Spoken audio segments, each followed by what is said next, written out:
Adventure, the last of the true Gloucester fishing schooners, has come home. Adventure is a survivor. She's here, she's a thoroughbred, and she's beautiful. Not only is Adventure the last of her breed, but even more important, she's the greatest highliner of them all, earning over $4 million in her 28 years of fishing. Adventure's keel was laid at the John F. James Yard in Essex in April 1926.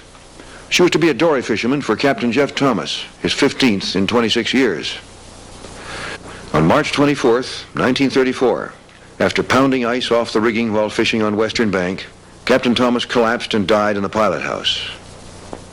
Back in port, Adventure was turned over to Captain Leo Hines. At 33, he had already taken several schooners dory fishing, including the Gertrude L. Tebow. For the next 20 years, Leo and Adventure would land more fish than probably any other sailing vessel in American history. That was pretty dangerous sometimes, dropping those dories. Sometimes when it was real rough, we'd have to stop the engine. If the weather was clear and fine, we'd space them out quite a distance, to cover more ground. Drop them on one side and then we'd steam along a while and then we'd drop the other side.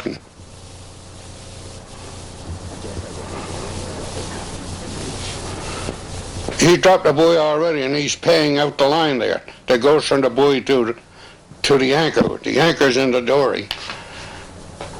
We'd have about 100 fathoms that line, and he'd run most of it out before they dropped the dories. And there'd be a buoy on the end of it.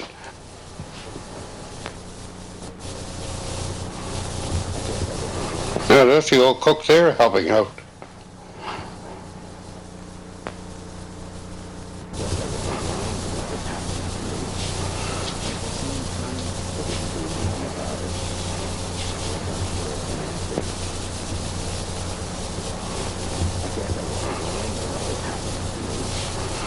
Now that fellow's going to start rowing and the other fellow start paying out the line. The hooks, the baited hooks.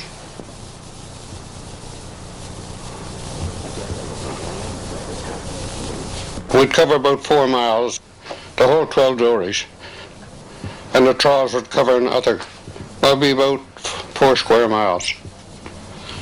Each tub of trawl had approximately 550 hooks. We usually only set about 3 tubs.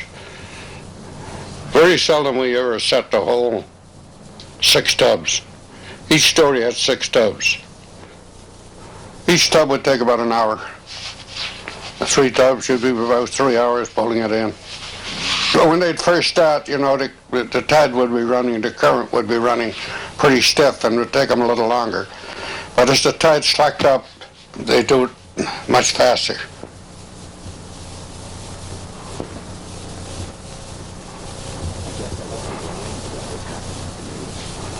That's haddock. Well, as soon as the first dories got aboard, of course, they start dressing. Sometimes we had a pretty good catch, because we'd make the second set before you would dress the fish. You wouldn't dress them down until evening. Because you had 30 or 40,000 pounds of fish, would take about 2 or 3 hours to dress them all down and get them iced down. Well, sometimes we'd work around the clock. Well, they never get much sleep anyway. In the summertime, you'd get up probably 1 o'clock in the morning to bait the trawls. That would take 3 hours. Fish all day long and get them back aboard. They'd have to dress the fish, and they'd get 3 or 4 hours sleep.